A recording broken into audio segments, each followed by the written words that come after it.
Hi, I'm Summer. And I'm Mike. And we got married. With children. We're going on 2 years of marriage. But we've been together for 10. He brought 2. She brought 2. Together, that's 4 kids. That's way too many kids.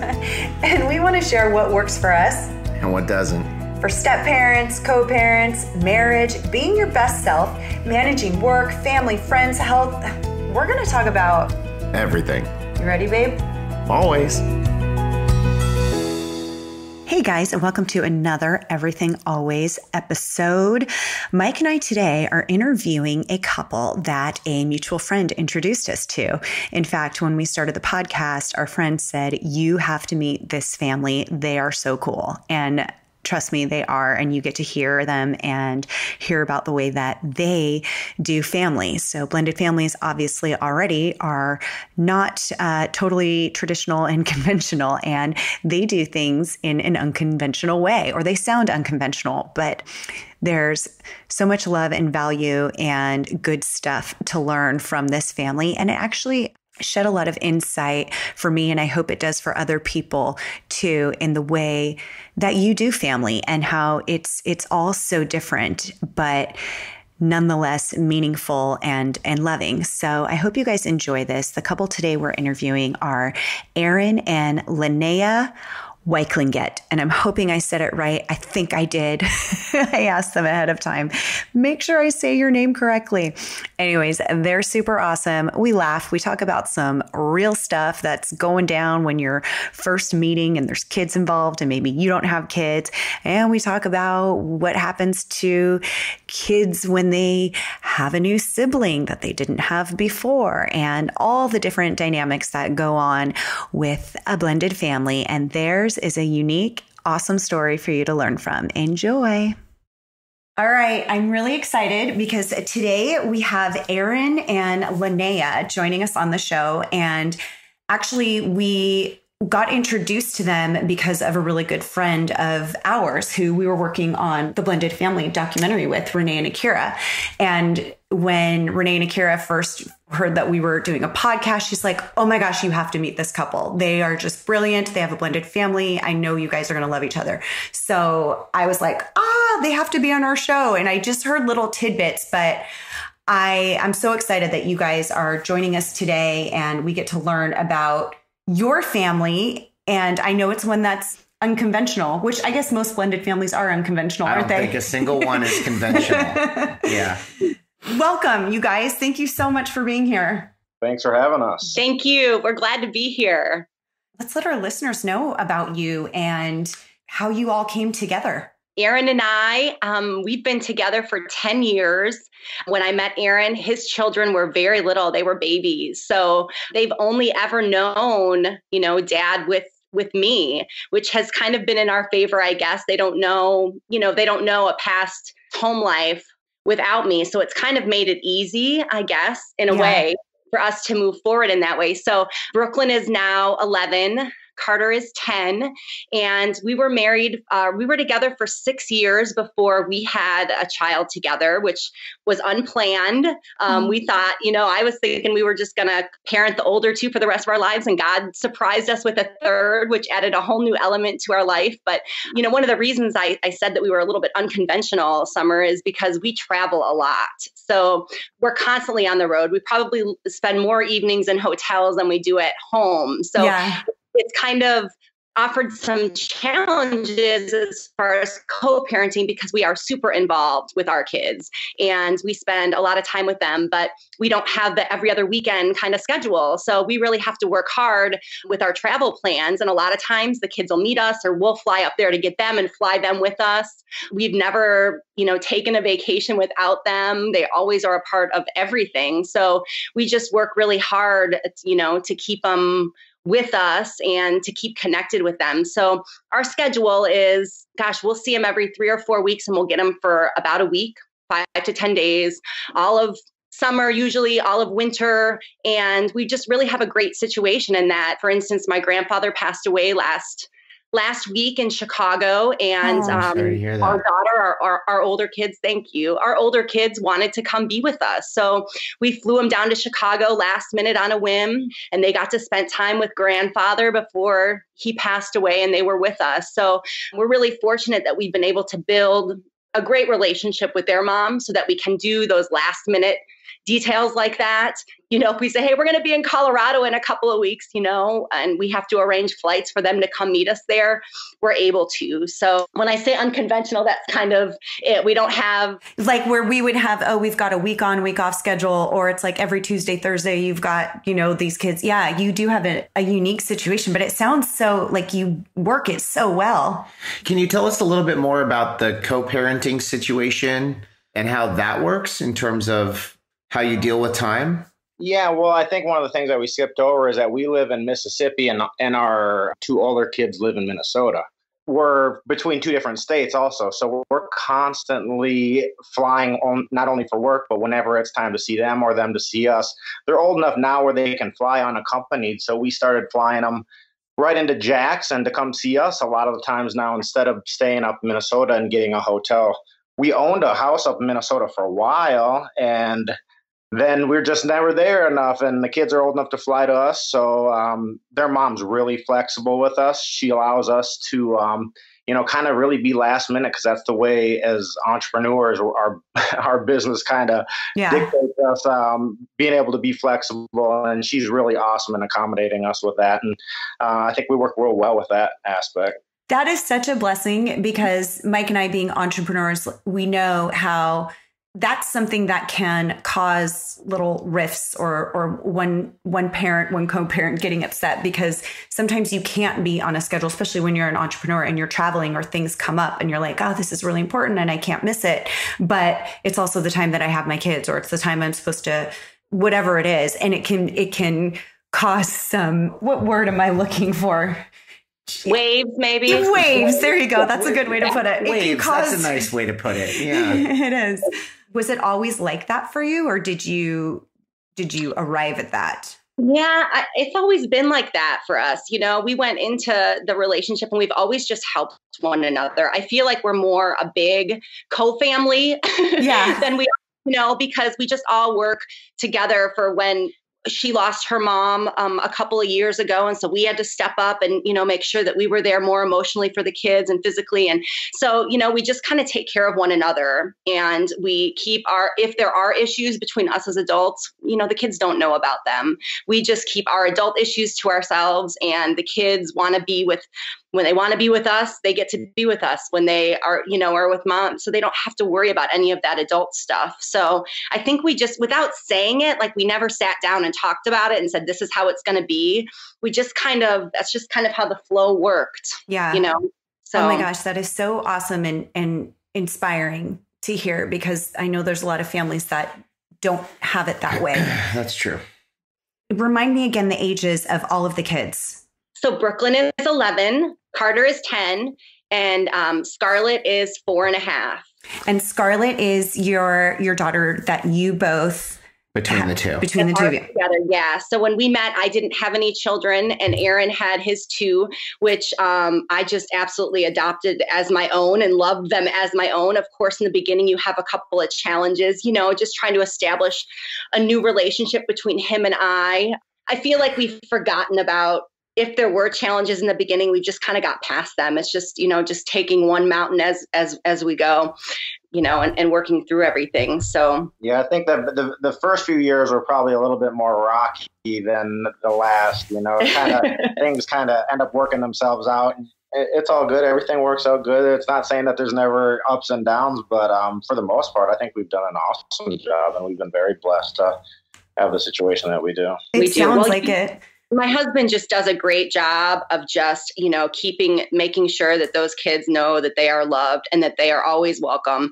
And that's just something, when we keep that in the forefront, she just kind of follows. I want to talk a little bit about coming in, like you said, you came in and you didn't have children of your own. And I'd love to hear that perception, because I know there's a lot of, or perspective is what I mean. There's a lot of women that we know of, or men as well, that go into a relationship and there are kids involved, but they haven't had their own kids. So I'd love to hear what it was like in the beginning, and then what the dynamic became once you did have your child, and, the relationship between the kids.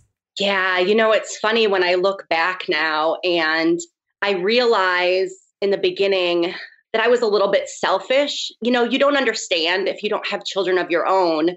I hate to say jealous. I don't know that that's the right word, but my husband's relationship with the kids and his love for them, there was just always a little bit, I want some of that love, or never upset or begrudging him for giving them that love, but just not really understanding. Well, you're having to share. I even had that being a mother, and, Mike with his kids, there were times where it's like, oh, you're going to do that with them, and I kind of wanted to hang out with you, Yeah. And it was more like the emotional, not really understanding Summer. And I'm almost embarrassed to talk about it now, because now that I've birthed my daughter and she is my responsibility 100% of the time, I get it. Yeah. I mean, I totally understand that love and that connection that when you give birth to someone. And I always said, I love, Brooklyn and Carter are mine. I talk about them like they're mine. As I said, we never thought we were going to have any more children. So I figured I'm going to raise these two. We're going to all do this together for the rest of our life. So I've always felt emotionally and, responsible for them and loved them that way. But there's just that little unknowing, I guess, the emotional connection that Aaron had with them very early on. I feel like I was very immature. Not that we got into arguments about it. Well, we probably talked about it a couple times, but yeah. I remember feeling it. And then when I had Scarlett, realizing and understanding, and I even told Aaron, I'm sorry in those early years for any trouble, because you just don't know. You don't get it until you have a child of your own. But they were always our priority. I mean, they were always number one, and we made a lot of big moves in our life for them. I mean, really, I feel like even in our entrepreneurial journey, the kids have always come first, Yeah. if they want to go here, they want to live there, they want to do this, Aaron and I have to look about how we're going to craft our life around them. And luckily, being entrepreneurs has made it easier for us in our situation, because we can take this week off every month or every couple of months. So the time that we get to spend with the kids, it's not just a day and a half or 2 days. We get 5-7 days, and we're all in, and we get to experience really cool things because we get to travel so much. So can I just say how impressive and awesome it is too, that you're just like, this is how I was feeling. And you're like taking responsibility for whatever you might have not done, like not really understanding that connection, the parent-child connection, until you actually had your own. But I just think it's so awesome that you see it that way. And I would bet that that's why you have such a successful relationship with all of the parents, is because of that, where I think some people can have those feelings of jealousy or whatever it is, and it can really be damaging to the whole family. And I think it's just awesome that you were just so mature. Like, yes, this is, what I'm feeling, but you didn't turn it into something icky. Yeah. Yes, so. Absolutely. And it's hard to talk about. It's hard to talk about now, because I feel, and when I think back to that version of myself in that time, knowing what I know now, I would have done or thought differently. I wasted a lot of worry myself, but yeah, but life is growth, and we are constantly evolving. So everything happens the way it should. Oh, exactly. So. And it's totally, that's like, you just nailed it. It's growing. So it's never a waste, it's a waste. It's a shame if you never learn from it, but I think it's just so awesome that I've had those moments too. And it's kind of cool that you actually had the opportunity to, have your own child and to have those experiences so that you gained that knowledge. Yeah. And you got to see it from, that, put yourself in those shoes. That's why I've been trying to talk Summer into having a kid just between the two of us. She's like, no way. We already have 4 kids. So what has the dynamic been between all of the kids, the siblings? Oh, they're awesome. My son Carter and our youngest Scarlett, the relationship with those two was just from the very beginning. It was funny how awesome they just connected in just a funny way, and they've always kept that connection.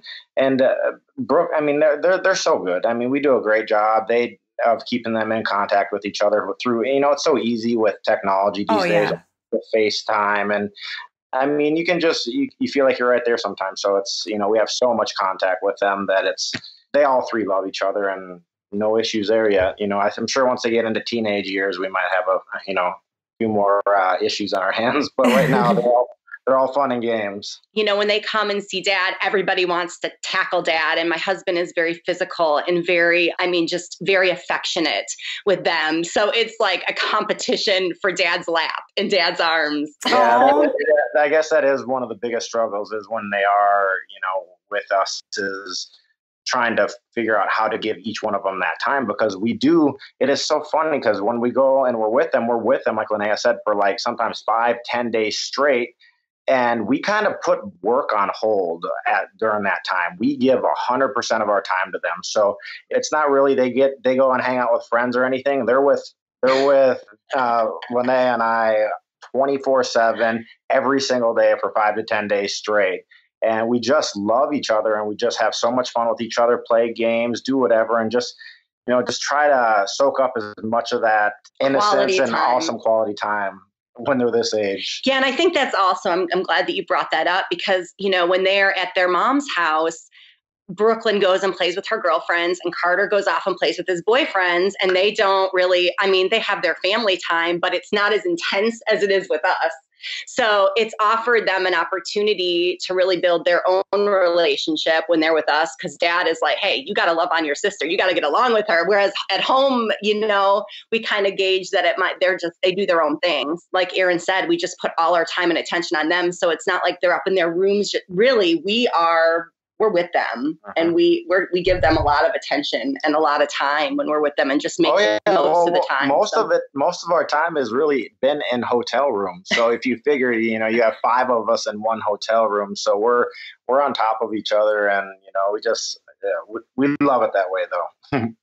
That's so cool. I love that because actually I would think that it could cause more stress, in a situation like this, if you are traveling and if you are doing those things. So it's so awesome to hear the things that you do to make it like, basically it's like wherever you are, you're all together. So that's your home.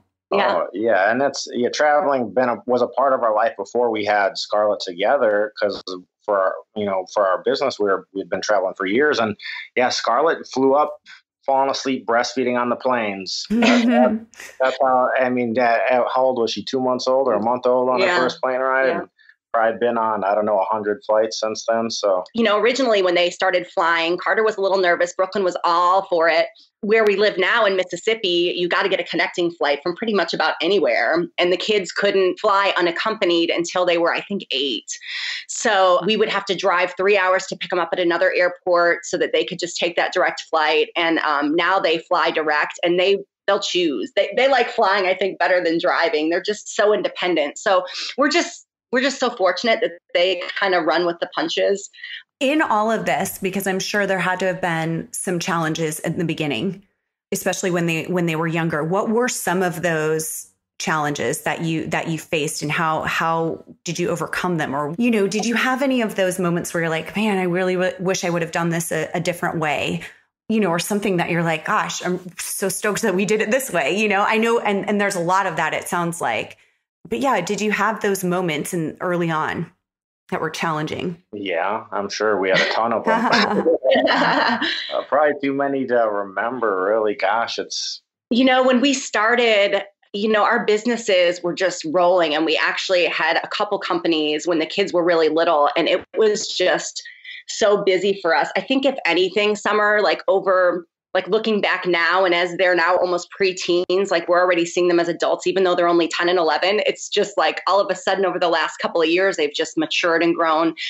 And so even though we've spent as much time with them as we have, sometimes we think, man, we wish at one point we would have just settled up there and just been around the block and maybe, because there are moments that we miss being far away, but this is where our business is. This is where our company is. And sometimes I think along the way we thought, do we just throw everything away and just quit this company that we've started and just go up there and just be, just if they need us up there, if there's problems or something, it's just hard to not be right around the corner, I guess. Right. I think that's probably the biggest thing, of course. And my husband, I can't ever imagine sending my daughter away and not seeing her for a period of time. And of course, that's the hardest thing for Aaron, is not having all his kids all the time. And then especially now that he's had Scarlett, that he has all the time since we're together, sometimes I think he just misses the older two even more, because he realizes just how much time he can spend with her. So I think, if anything, looking back, it's probably just that. Even though we get them probably 46, really comes down to with the time that we see them. Yeah. And it's just maybe being a little bit closer. We never had a legal parenting agreement drawn up. Aaron and Jessica just always been just very open about everything and just wanted to talk through things. And, sometimes those agreements aren't very fun and they have to involve people you don't want. So we've just all kind of trusted, we're going to do this on our own together, and same goes for everything. So we've just kind of taken it one step at a time. We're not really run by the system or by paperwork. We just kind of do what's best for all of us, which I think at first I was a little bit nervous about, not knowing what it would look like. Looking back now, I'm very grateful. And I think their mom is very grateful too, because now she's with somebody that has a child from a previous relationship, and she kind of and sees how hard it can be. Come back and, very grateful and of us now and everything and how we've handled it all. Hey guys, I just wanted to say thank you. Thank you for taking a chance on us and listening to our podcast. Our goal is for you to not only learn from us, but to learn with us. We've taken a leap on being pretty open about our blended family and how we do life in everything. We want to make sure we bring you all the things you want to hear, always. So please, if you have specific questions like, how do I get along with my ex? Or how do I get along with his ex? Or how do I set some boundaries in place? Or why doesn't my stepson like me? Please email us with your questions. Email them to info@summerfelix.com because we want to answer those questions, and we aim to bring you the best guests and conversations to address your most burning issues about everything, always. Do the other two kids ever have, see that dad has his daughter that's with him all of the time? Has that ever affected them or gone like, gosh, I really wish I could have had you that much? Yeah, we're starting to experience that a little bit more recently, actually. Yeah, as they get older. My daughter's starting to realize, how much time that she gets with us. Yeah. And it's, it can be different because it's, you're spending so much time with them, and, Scarlett seems to be getting more toys or whatnot than they do because she's down here with us all the time, and, might go and get a pedicure or manicure with mom, and, just little trips like that and things that, they just see themselves not being involved in. It's been a little bit of a challenge for sure, but I think, again, we do a really good job in keeping that open line of communication with them and letting them know, it's, again, I always tell them, that you guys are more than welcome, and their mom's open to it if they want to come live with us too, She's even put it at that point. She's even come to the point where she's like, if you guys want to go be with your dad, go ahead, and now it's like they want to, but again, that's such a familiar life to them. And, they got all their friends up there at this point. So they want to, but, so we're just kind of playing it, day by day with that. I think, who knows, maybe one day they want to come stay with us, but, we kind of keep it up to let it be up to them whether they do or not. Yeah, I think that's great. And in the meantime, they're getting really good, healthy doses of both of you, and it's different. It's different experiences, but at the same time, that's such a cool journey that they have. And it probably makes them a lot stronger and adaptable in life just to have, going through all of that. Yeah, we've seen that a little bit. It's just the time. They want you all the time. That's why. They want to be with you all the time. And so, like Aaron will be FaceTiming Brooklyn, and Scarlett will stick her head in and say, hi, sissy. And you'll see Brooklyn's face go, just kind of get a little bit sad. But I mean, we address it with her right away. And Aaron will just, are you upset about this? And he'll just call her out. Are you upset about because Scarlett's here with me and you're not, after we just drop them off? And she'll say, yeah. And we'll just kind of talk her through it and understanding that it's hard, but then again, leaving it in her hands, honey, you can always come see us whenever you want, this. So it's almost like their lives are so good on both ends that which is how we try to make it for them. So, Yeah. And it's hard when they leave us. Carter cries all the time when he leaves us. Oh yeah. My daughter's gone through that, where it's like she's with us for a week and she knows I'm going to see her, but she'll have those mornings still at 11 years old. And she's like, it's like the sad, it's the sad, like, oh, I'm going, and it's not that she's sad that she's going to her dad's. It's just the fact that she's sad that she's going to be displaced from our house temporarily. Yeah. And, it's interesting because even in our family, there were times when I would have Logan and Chloe longer, and then Justin and Ashlyn would be going to their moms, or it was like, a shorter week or whatever was going on. And Justin and Ashlyn would say, God, you spend so much time to their dad, you spend so much time with Logan and Chloe, and these are their. Well, and I'm pretty sure their internal feelings were like, hey, we're feeling like we're being replaced. Mm-hmm. And, overcoming those feelings has sometimes been a real challenge. We've talked on previous podcasts about some of the things that we do, and strategies that we deploy to make each kid feel like they're special so that they're not in competition with each other. And a lot of that is focused time and energy on a one-to-one basis, which has been really successful for us. But still, it comes and goes. And I think as they get older, it becomes easier, or they become a little bit more understanding and a little wiser as to like the way that like the world works and feelings work and those kind of things. And it becomes easier. So for the parents out there that are listening that have kids in that under 10 range, that's the time you got to really be on top of it. I think even more than when they become teenagers and older, and that you can have like a more of an intellectual conversation about the situations.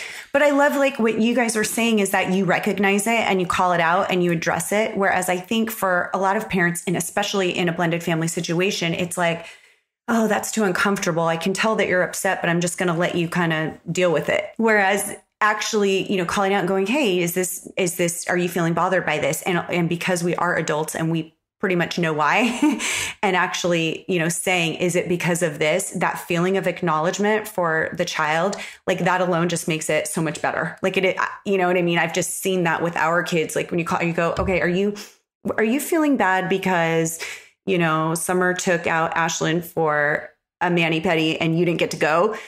Yeah. And then it's like, okay, you get it. It's just that feeling of going, okay, nobody's trying to leave me out or anything. They understand me. They get me. I'm not weird.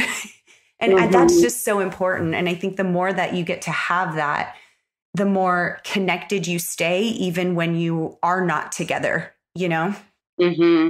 And I know, it's changed even with our son at this age. When he was real little, he was just very quiet, wasn't as communicative. And now that is finding interests that are similar to Dad's, he loves football. Everything football. Yeah. And so, your relationship with Carter has even changed so much. Apart from, the co-parenting situation, them living in two homes, it's just him maturing and growing, and you guys are bonding a lot. And Brooklyn has always kind of been that with you. And now she sees you and spending so it's just growth. I think it probably is similar to what happens in regular families. So it is just important. And we do the same as you, Mike, that you mentioned, and Aaron will have daddy-daughter time, daddy-son time. Every time you're with us, where it's just that one-on-one time, where I think that really helps. But it's just life, isn't it? It is. Linnea, I have a question for you going back, because on one of our upcoming podcasts, we're going to be talking with a couple of my guy friends that have kids who are dating now and trying to, figure out, what the next step's going to be like. And one of them has a similar situation that he has a daughter and he's dating, a really great woman who has no kids. I'm wondering what the dynamic was like when you guys first started dating and you didn't have children, and then you were introduced to a situation where you were stepping right into, a blended family. Was that smooth sailing, difficult? Give us a little bit of that dirt. The first time I found out, I was like, okay, hell no. Okay.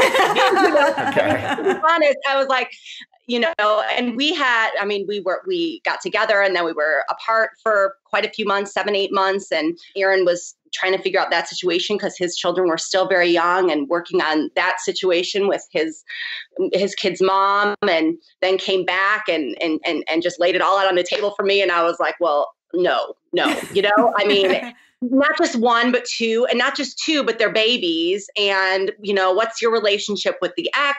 And like, how are these kids going to receive me? And I don't really want to play the role of mom and steal that from her because I was raised by a single mom. So that's one of the reasons I've always been so sensitive and so careful, because I understand and I see that. But I fell in love with Aaron and I fell in love with his children. And there was a lot to work through at first, probably more between me and the kid's mom, and just all the feelings that are there, when he finds somebody else and then she has to think about sharing her children. So, there was a lot of that probably at the beginning, and it was really hard. And there were days where I was like, do I want to do this? Because it just, it's not like they're going to be out of the house in a couple of years. These are children, these are kids. So they're going to be a significant part of our life. But the more I fell in love with Aaron and our lives were just so intertwined. We started our company and I was introduced to the kids right away. And so we just kind of all laid it all out on the table. So we knew what we were working with and just kind of moved along. At the beginning, it was hard. Now I am so grateful. I can't even imagine my life without our older two children. I love them so much. It helped me to see my husband in a new light because he's an amazing father and loves those kids and has always provided for them and taken care of their family. So it allowed me to love him in a new way. And it added a dynamic, but I think all relationships have that. But I thought Aaron was worth it. I was just so in love with him that I wanted to make it work. So it was very hard at the beginning. And like we talk about it now and people tell us all the time, you have such a good situation. I'm so jealous of your situation. And well, it's been 10 years in the works. We worked on that. And really it was just it was a commitment once I decided that. And we decided that we wanted to be together, that we were going to make that a priority and make them a priority. I think a lot of times single dads get into the, framework that they have to look for like a single mom. That's the only way that they're going to be able to put a dynamic together. And I think maybe it could be a stereotype, but I think if you're a single mom, it's probably more common that a guy will come into the situation without kids and integrate. You don't think of it the other way very often, where it's a guy with kids and a kid-free female. Yeah. Sounds like yeah. Anyway, but you see what I'm saying, that dynamic. So I think it's really important to know, and this is really a great story, that it doesn't limit single dads from being able to feel like there's hope, that there's actually that chance that they could meet somebody that doesn't have kids of their own and have a thriving relationship. Mm-hmm.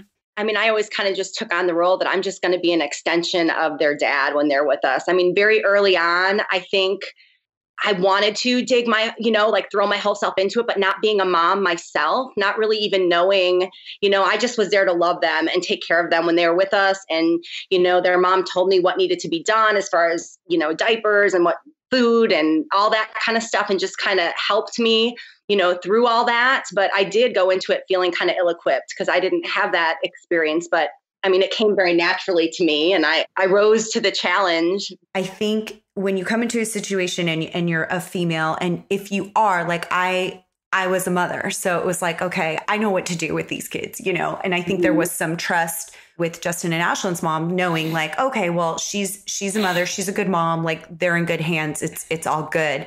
And with my ex-husband, he now has 2 more children with his wife, but she didn't have any children. And, it was just Logan and Chloe like going over, and she, but I could see how you might go, well, you're not a parent, so how are you going to understand this? And how are you going to understand that? It's like, I see both sides. I understand why there can be challenges and kind of rocky starts, especially with, the two moms. We kind of all grew up together and grew into it together. And when she realized that we were, I'm here to help, I want to be an extension of you when the kids are with their dad. And so I would be very open in my communication with her, like what we needed to do, or if she was okay with this or that. And I remember very early on when Carter had RSV when he was a baby and he was having breathing, and we had this breathing machine she gave me, and she just like hands it over and tells us, this breathing machine. And he starts just wheezing in the middle of the night. And I'm thinking this baby is going to die. Yeah. He's not going to make it. And so I sit up on the rocking chair and I'm holding him up. And I remember I was texting just, their mom and telling her, but it takes a lot of trust on her end, to trust your children with somebody else. So I think keeping the communication open between all of us and me, just trying to let her know I'm here for the kids. I want to love on these kids just as much.